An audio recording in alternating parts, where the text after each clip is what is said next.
For years, World of Warcraft players hated him. A traitor, a servant of the Burning Legion, just another villain to farm for loot. But what if I told you that Kael'thas Sunstrider was never the villain of his own story? What if he was the victim of the cruelest tragedy ever written in Warcraft? Today we're going to unravel the true story of Kael'thas, not the superficial version you saw in your Burning Crusade raids.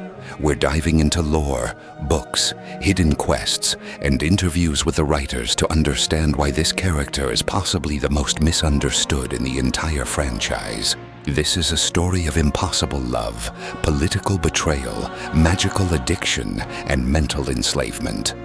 In the next 12 minutes, you're going to discover who Kael'thas really was before the fall, the betrayal the Alliance never admitted, the exact moment he lost his free will, why his evil actions were not his own, and the true meaning of his final words. If you're a fan of deep lore, this video is for you. So get comfortable, because this story hurts. To understand the tragedy, you first need to know the paradise that was lost. Quel'Thalas was the kingdom of the High Elves, a millennia-old civilization of mages, artists, and warriors that had flourished for nearly 7,000 years. At the heart of their kingdom shone the Sunwell, a fountain of pure arcane power that gave them life, magic, and purpose. And Kael'thas Sunstrider was their crown prince, but he wasn't just blue blood royalty. Kael'thas was the most talented archmage of his generation, a member of the Council of Six of Dalaran, mentor to future great mages. He was respected even by humans, which was no small thing considering the historical tension between races. He worked alongside Antonidas, Jaina Proudmoore, and other great sorcerers to protect Azeroth. He had everything: power, respect, purpose, and a secret love for Jaina Proudmoore that he never fully dared to confess. Then came the Third War, and with it, Arthas Menethil, the fallen prince of Lordaeron, now Death Knight of the Scourge, had a mission: resurrect Kel'Thuzad as a lich. And to do that, he needed the power of the Sunwell. Kael'thas was in Dalaran when the news arrived. His kingdom was being invaded, his people slaughtered. 90% of the elven population was annihilated within days. And when Arthas reached the Sunwell, he defiled it, corrupted it with necromantic energy. The magical heart of Quel'Thalas was destroyed forever. This is where the real tragedy begins. Because the High Elves didn't just lose their source of power, they lost something far worse. This is something many people don't understand. The High Elves were addicted to the magic of the Sunwell. It wasn't psychological addiction, it was physiological. For thousands of years, their bodies evolved in symbiosis with that energy source. Taking the Sunwell away was like taking oxygen away from a human. Survivors began experiencing brutal withdrawal, constant physical pain, weakness, accelerated aging. Some simply faded away, withered like plants without water. When Kael'thas finally returned to his kingdom, he found smoldering ruins and a people dying slowly. That's when he changed their name. They were no longer High Elves, they were Blood Elves. Sindore. In honor of the fallen, Kael'thas did what any leader would do. He sought help. He renewed his oath to the Alliance. He offered the remaining elven forces to fight against the Scourge, and the Alliance betrayed him. Grand Marshal Garithos, a notorious racist who hated elves, was put in command of the forces of Lordaeron, and he decided to use the Blood Elves as cannon fodder. He gave them suicide missions, sent them without supplies, deliberately separated them from their leaders, and when Kael'thas accepted temporary help from the Naga to not die in an impossible mission, Garithos accused him of treason, arrested Kael'thas and all his men. The sentence: execution. Let that sink in.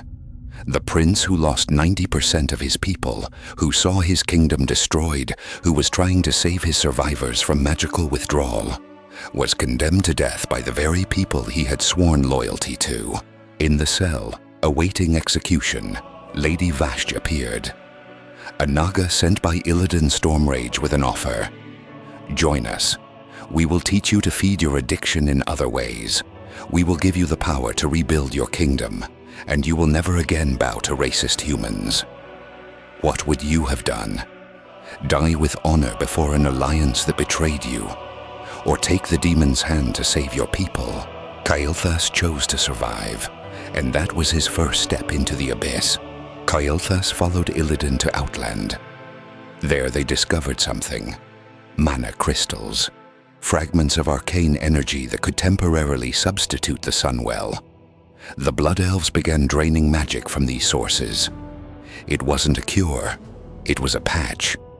Like giving caffeine to someone who needs sleep.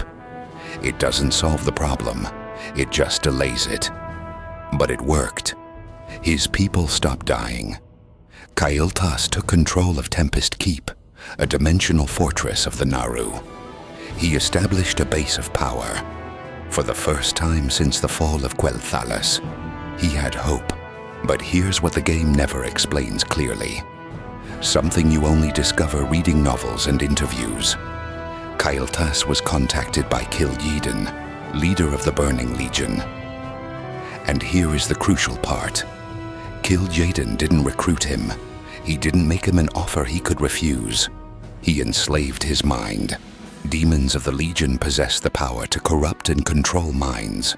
Its lore established since Warcraft III, and Illidan is a master of this technique.